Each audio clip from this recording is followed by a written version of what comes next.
Welcome back to another week on King's Mountain. I thank you for joining me. I hope that you spent this week doing something great, being something great, and creating something great.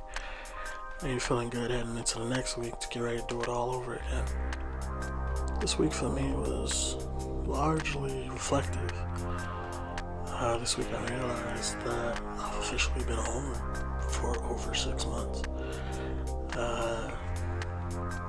In the midst of shutdowns and everything, my job laid everybody off a little over 6 months ago, and admittedly I thought that this was something I would blow over soon, and I thought it would probably last a month, maybe two.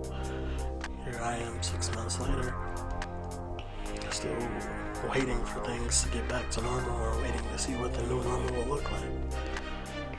But I decided, when this started, no matter how long it took, I didn't want to just survive. I wanted to thrive. I wanted to come out of this on the other side a better person. I wanted to come out of this transformed, and I've been able to do that. With the time, I didn't want to let it go to waste. I wanted to take advantage of this opportunity and this newfound time that I had and make some serious changes about the life that I was living. And so I was able to do that, and I wanted to highlight those points for you today. And maybe you can take some of those and apply it to yourself.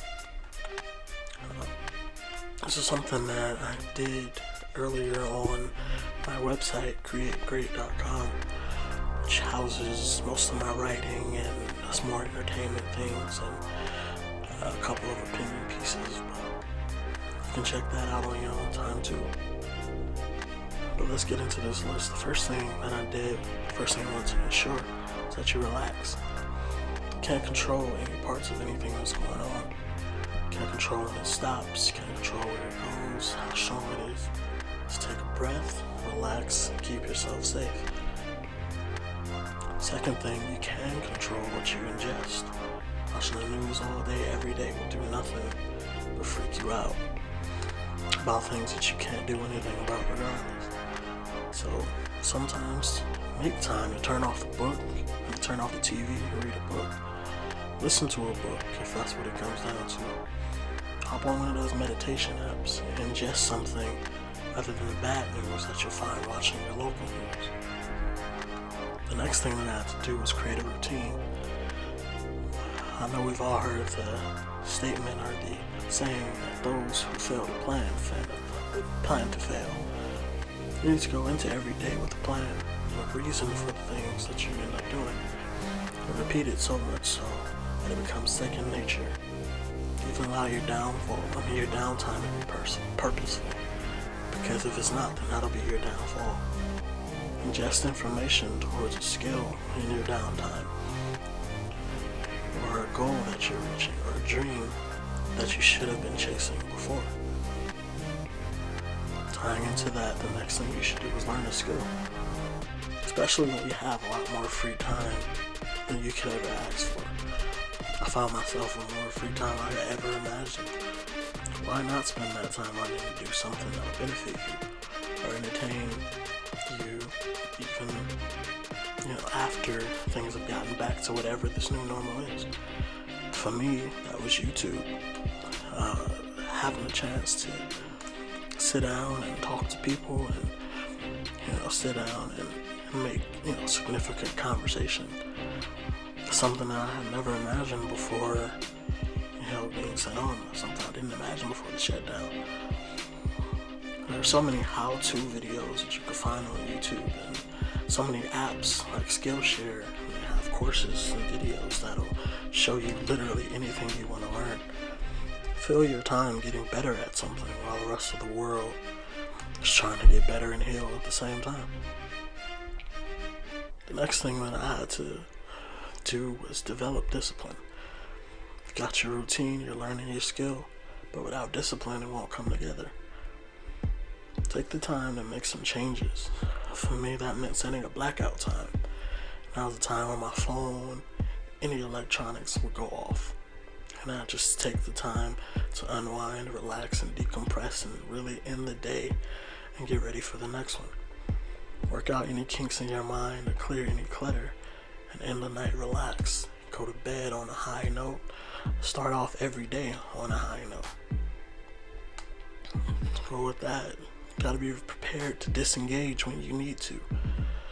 Along with blackouts at night, for me, it's okay to disengage from stressful conversation, anything unhealthy, or anything that's not geared towards the goals that you've set for yourself. If you spend your time talking about things that hurt you, things that bother you, things that are worrying you, you'll never get better. You won't have room in your mind for anything else. Talking about stressful situations oftentimes will just add on to the prior frustration, especially when you can't do anything about it. And so take a minute for yourself, step back, disengage. Another thing that I had to do, another thing that I was able to do was feed my mind.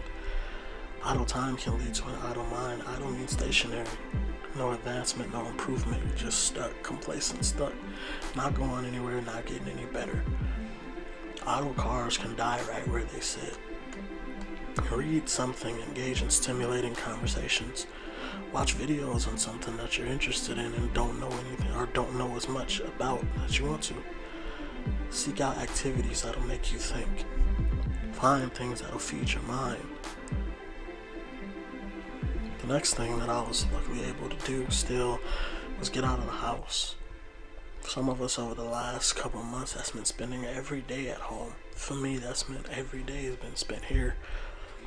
Spending all day, every day, looking at the same four walls is enough to drive anybody crazy. That's enough to make anybody stir crazy. So even if it's just taking a walk around the block or just messing around out in the yard, just get up and get yourself to be one with nature. Get yourself in some different surroundings. Give yourself the time to reset somewhere other than the four walls that you've been looking at every day. Speaking of days, you gotta be ready and willing to take it a day at a time. Some days are gonna be easier than others. We're never gonna get to a day where we'll say tomorrow everything will be back to normal. Some days it'll be easier to deal with that fact.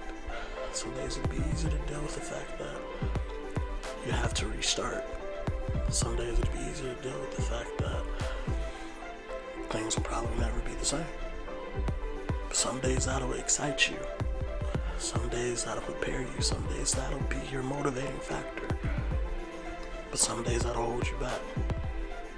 It's okay. You just gotta realize which days those are and keep moving forward.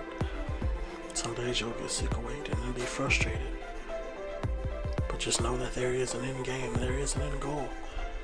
And if you got something to work for, that makes it even better. And the last thing, have fun. It's a very unique time and place. It's a very unique situation, one that we probably couldn't plan even if we wanted to. So make the best and the most of every day, because next one isn't guaranteed to any of us. Take a chance. Start writing that book. Start writing those songs. Make that YouTube channel. Make that video that you didn't think anybody would watch. Maybe there's a group of people waiting on it right now. Take chances and have fun. Enjoy yourself. I've transformed my life with these 10 things in just 6 months. I feel a lot better about where I am today than I did before.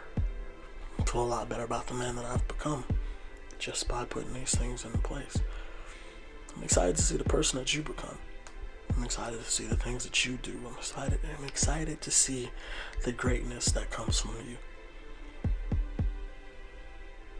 Let's all just take a chance, and let's all just take a moment to relax. Let's take a moment to unwind. Let's take a moment to prepare and think.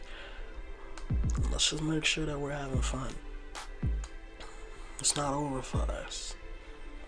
There's still so much greatness that we can create. There's still so many things we can do. And I'm excited about the future. I'm excited and I'm ready to see us get out there and do it. So this was my playbook and how I decided to thrive. I hope you found something here that you can apply to your life. That'll change your life and transform your life the same way it did for me. If you did, make sure you share it with a friend. Make sure you share it with some family. Make sure you like, make sure you subscribe, and you come back here next week We'll climb King's Mountain all over again and see what we find. In the meantime, don't forget to create something great.